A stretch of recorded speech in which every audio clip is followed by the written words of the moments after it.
Hello বন্ধুরা, কেমন আছো তোমরা সবাই? আশা করছি তোমরা সবাই অনেক ভালো আছো। কোটান্দিদি ব্লগিং চ্যানেলে তোমাদের সকলকে জানাই স্বাগত। তো আজ আমি দেখলাম আমার বাগানে হয়েছে একটা পেঁপে, আর এই পেঁপেটাকে আমার মা পেড়ে নিয়ে এসেছিলো সবজি করার জন্য, রান্না করার জন্য।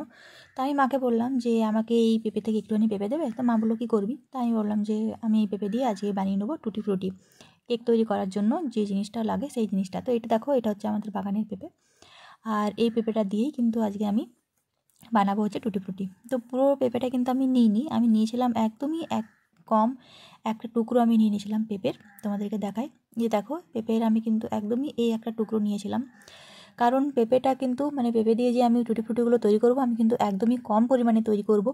তো সেই জন্য আমি আজকে টুটি ফ্রুটি বানিয়ে নিয়েছিলাম পেঁপে দিয়ে। তো কীভাবে বানালাম সেটাই আমি তোমাদেরকে আজকে শেয়ার করব। তো প্রথমে দেখো, আমি এখানে নিয়ে নিয়েছি পেঁপের এই টুকরোটা। এটাকে কিন্তু আমি খুব ভালো করে কেটে নেবো। কাটার পর কিন্তু আমি খুব ভালো করে এই পেঁপেটার ছালটাকে খুব সুন্দর করে কিন্তু আমি ছাড়িয়ে নেবো।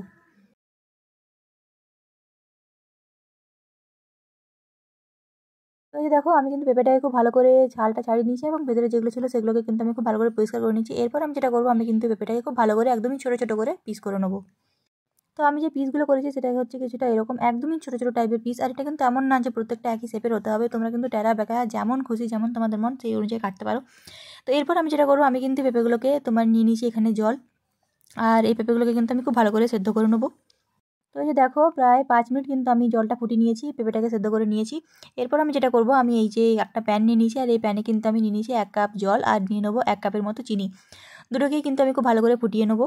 চিনি শিরাটা তৈরি হয়ে গেলে আমি এখন এখানে দিয়ে নেবো সেদ্ধ করে রাখা পেঁপের কুচিগুলোকে কিন্তু আমি এখন এটার মধ্যে মিশিয়ে নেবো। খুব ভালো করে 10 মিনিট ধরে কিন্তু আমি পেঁপেটাকে এই চিনির জলটাতে খুব ভালো করে ফুটিয়ে নেবো।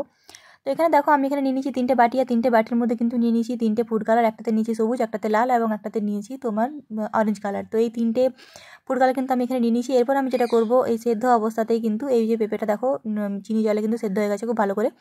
আর এরপর আমি যেটা করবো, এই পেঁপেটাকে কিন্তু আমি গরম অবস্থাতেই দিয়ে নেবো এই বাটি 3টের মধ্যে। এরপর এই 3টে বাটিকে কিন্তু আমি খুব ভালো করে একটু নাড়াচাড়া করে নেবো, যাতে এই রঙটা কিন্তু এই পেঁপেগুলোর ভেতরে খুব ভালো করে ঢুকে যায়। এরপর আমি কিন্তু 3টে বাটিকে রেখে দেবো সারা রাত, যাতে এটা খুব ভালো করে কিন্তু রঙটার মধ্যে মিশে যায়।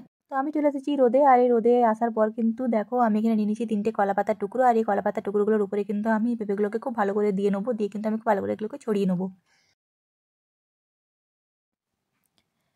তো এখানে দেখো, আমি কিন্তু ওপর থেকে একটা চালনি ঢাকা দিয়ে দিয়েছি, যাতে কিনা পোকাতে বা অন্য কোনো পাখিতে যাতে এগুলোকে খেতে না পারে সেই জন্য।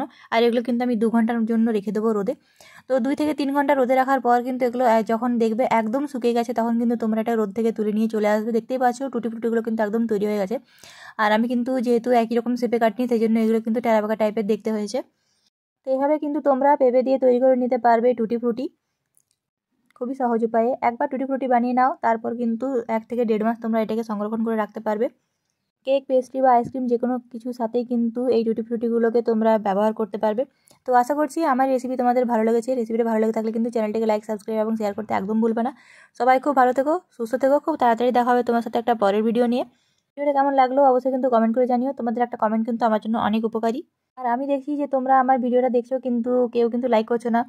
তো অবশ্যই কিন্তু লাইক এবং সাবস্ক্রাইব আমার চ্যানেলটিকে করে নিও আরও নতুন নতুন রেসিপি পাওয়ার জন্য। আজকের মতো আমি এখানেই বিদায় নিচ্ছি। খুব তাড়াতাড়ি দেখা হবে তোমার সাথে একটা পরের ভিডিও নিয়ে। ভিডিওটি শেষ পর্যন্ত দেখার জন্য তোমাদের সকলকে অসংখ্য ধন্যবাদ।